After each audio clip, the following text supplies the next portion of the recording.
Yeah, what's up? Let's get into it. First, we got Dark Souls 3, which is going straight into S tier. This game is a masterpiece. FromSoft's best game if it weren't for Bloodborne, because obviously that's just the best game ever made. All the bosses in this game are just amazing, well designed. The only boss I really didn't like was the Dead Knight dude with his brother on his back. That I actually had to cheese that boss. Other than that, I'd say this game is just perfection if we don't count Bloodborne in the picture, because that game just shits on this one. So next up is Hollow Knight. This game is also an easy S tier. My first Metroidvania I've ever finished. The mix of the combat and the music and the world design just makes this game an easy S tier. Unlike the next game we have right here, which is Metroid Fusion. I'll put this game in C tier. This is my first Metroid game, just regular Metroid game that I've beaten, and I don't really have that much good to say about this game other than like the main concept is cool of like the X virus and Samus absorbing them, right? And the world design is pretty okay compared to Hollow Knight, that is. And some of the bosses in this game are just not it, honestly. None of the bosses in this game left me any kind of wow factor or just fun factor at all. Especially bosses like Nightmare and the last boss, which were just kind of shit. And also some of the level design is just what were they thinking? Like some of the famous noob traps are in this game, and so since this was my first Metroid, I fell for a lot of them. Also the story aspects for me. I didn't, as I said, this is my first Metroid, so the whole thing about Adam and how his brain is connected to the system and any objections, lady, it just flew right over my head. Next up, we have Shadow the Hedgehog, which I'll be putting right next to Metroid Fusion because this is just a super goofy game. I only completed one of the routes, and it was I think it was the hero route, but this is just unapologetically goofy. It has the slip of Sonic Heroes, but not quite the same slip. It's actually you can actually control Shadow. The guns are silly. The mission objectives are honestly kind of cool. Deviate from just finish the level if you really want to. Actually make you go back into the level and search for things or enemies. But overall, not not a bad game, but compared to what we have up next, it's just not comparable. And speaking of next, we have Danganronpa 1. I'd put this game in S tier as well.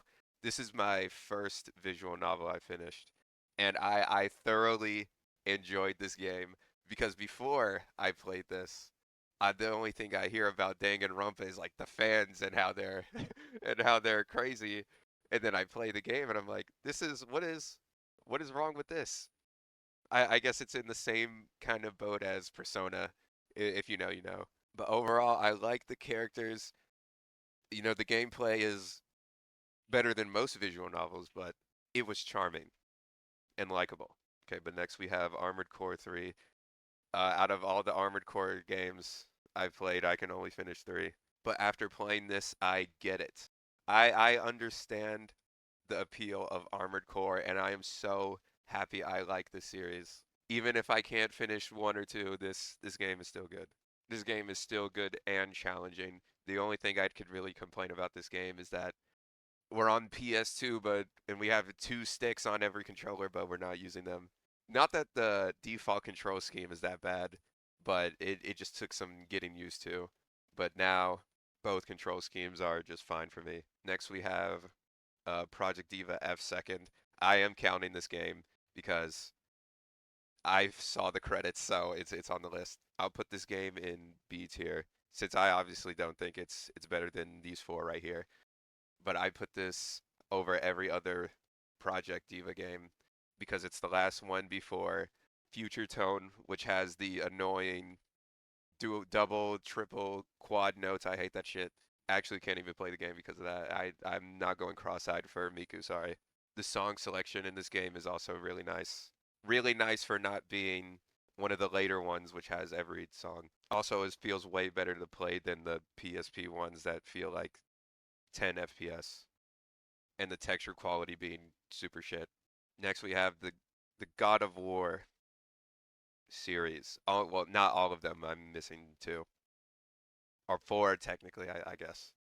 But God of War 1, I'm going to put this in B tier because this game kind of pissed me off a lot.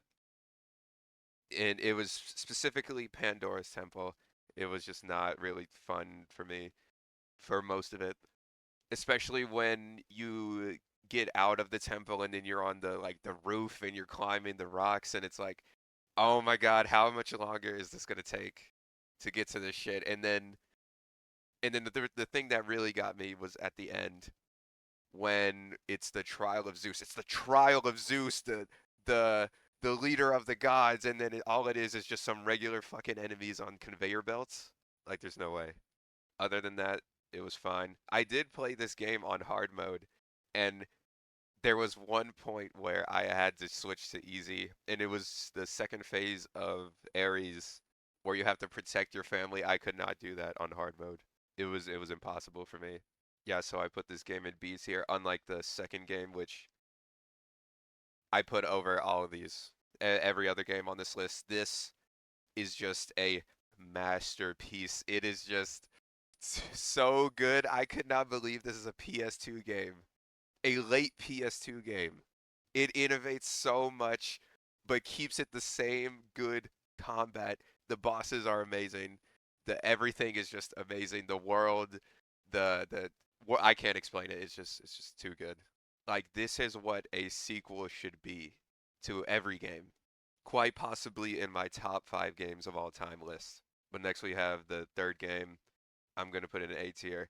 This game was good, but it just did not reach the same peak I felt as in two. Like, just Kratos killing the Sisters of Fate and coming back through a portal to to hit Zeus to prevent him from killing himself is just it was peak, just peak. And then in this game, even though yes, he does kill all the other gods, but I just felt that two just was just crazy. The ending where he teams up with the Titans and Gaia and they climb up Olympus. That was just amazing. But this game was cool, but just did not hit the same high as 3 did, or I mean as 2 did. Also, the ending was just kind of weird to me. It's like Kratos punches Zeus to death, and then he starts going like on a acid trip with Pandora, and he's like going through his trauma, and then stabs himself with the blade of Olympus. Which I'm gonna say right now, when Kratos killed Athena with it in the second game, why was he upset that he was like, no, Athena? Like, why would he care? She has. Sh Like, he's literally like he in the first game he was like, I killed Ares. Will you stop the nightmares? And they're like, and she's like, no. And then he tries to kill himself, and he's like, okay, I guess I'll just keep living. And then the second game he becomes a god, and then Athena's like, I'm trying to protect you, Kratos, and he's like, I need no protection. And he's like, Athena, you conspire against me. And then he's still he's still upset when he kills her. He literally hates the gods, but he makes an exception for her when he kills her because he showed no remorse to anybody else when he kills them. Even Hephaestus when they're kind of in the same boat, even though he did try to backstab him, with the whole daughter being manipulated by the gods. Yeah, but this game is cool, but it's just not how. But I feel like it could have been way better than two. But next we have, I think this is Chain of Olympus. This game is kind of a nothing game. It's just like we need a God of War on PSP, and so they released this. Doesn't do anything too special other than like the gauntlet. That was pretty cool. Nothing to really write home about with this game. Now for the next game, Devil May Cry. This game is super goofy. Like they're just straight from the get-go. When Trish comes in and then she almost kills Dante, and Dante's like, "Okay, I'll still do your mission to kill Mundus."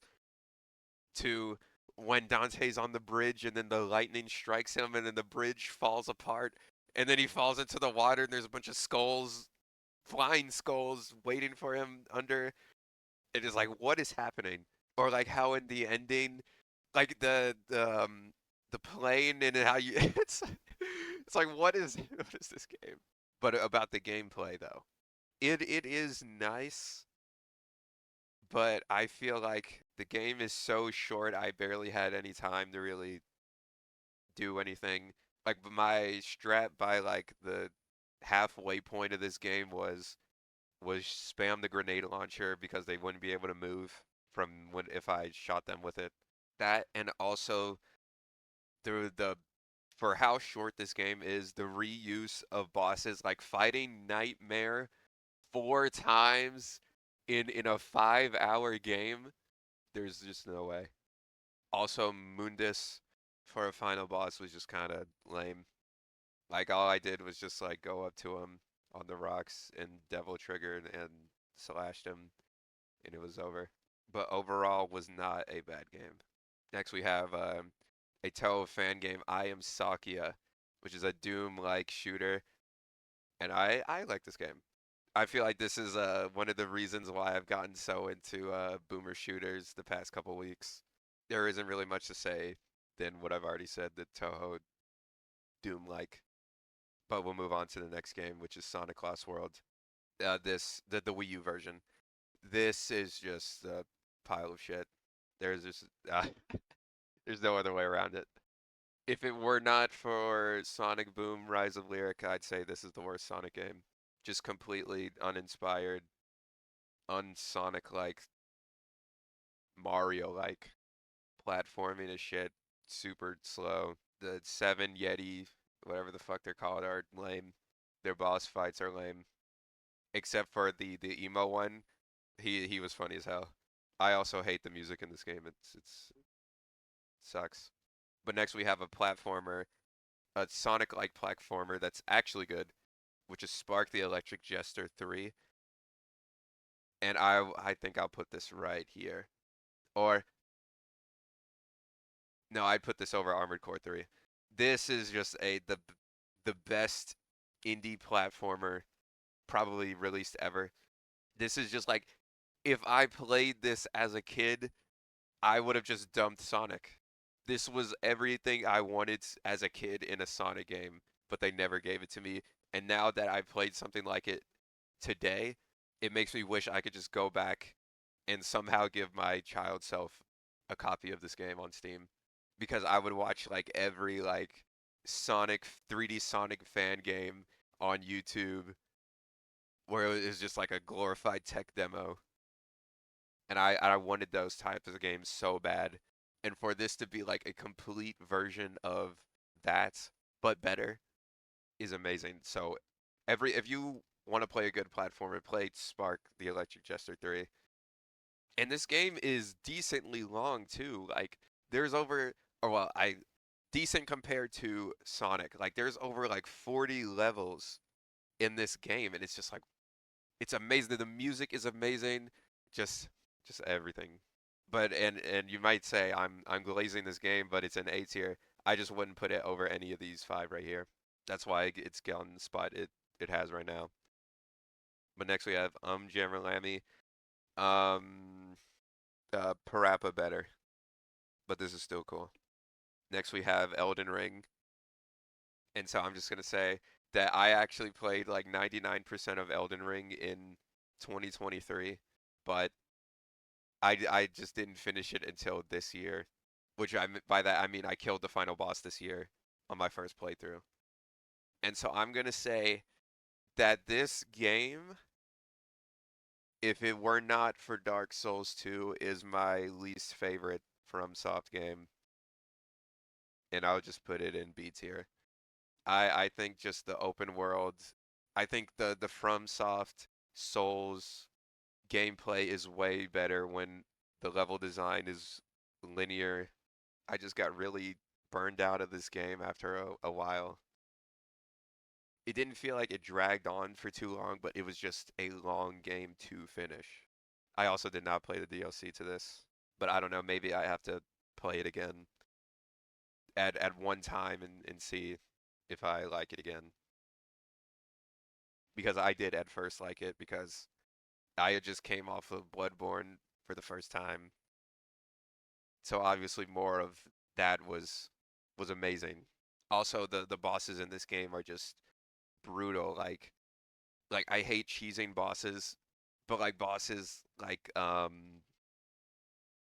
I forget what they're called, the foreskin duo, the skinny white dude and the fat white dude, that was just awful, like unfun awfulness. Like they tried to copy the magic of ONS and it just didn't work. And also they look super lame. And also like Margit being the first boss when in the past games you have the first boss is Asylum Demon, Vanguard, the Dark Souls 3 first boss, the whatever of the valley with the funny meme theme.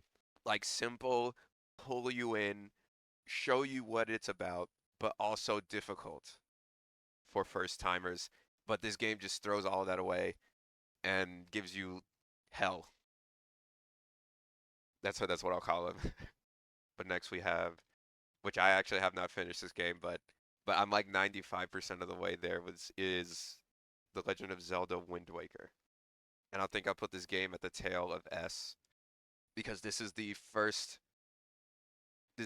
classic Zelda game I've played in a while. That's new to me. The last one I can think I played was probably over a decade ago.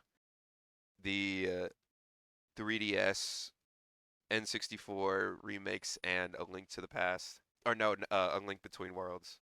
So it has been quite a while since I've played a Zelda. And I think I'm going to put this over Danganronpa. But about this game is that I love the open world sea. I think it is amazing. It is so nice. But I think where this game kind of loses me is are the temples. I think the temples are just kind of super generic, kind of uninspired, especially like the looks department and the just how the layout is like in Ocarina of Time and Majora's Mask, like when you go into those temples, you know that temple, like if you've played it before, the atmosphere, the music, the looks, how it's presented. And I just feel like Wind Waker doesn't really have any of this, especially like in the Earth and Wind Temple, they just kind of look like whatever. Especially the Earth Temple is just like rocks. And Fire Temple in OOT is in a volcano that's all the only thing that's in a volcano is rocks, but it's so distinct and unique. And I feel like this game just does not have this kind of temple factor. But the overworld is very nice though, and kind of makes up for it because it is fun sailing, I think. The only thing I have left to do in this game is find like two Triforce pieces and then fight Ganon and it'll be over. But what I've played so far, I definitely would not say this is the best Zelda game, but it is up there. But yeah, I think I wouldn't swap any places with anything on this list. So yeah, I think that's it. That's the video.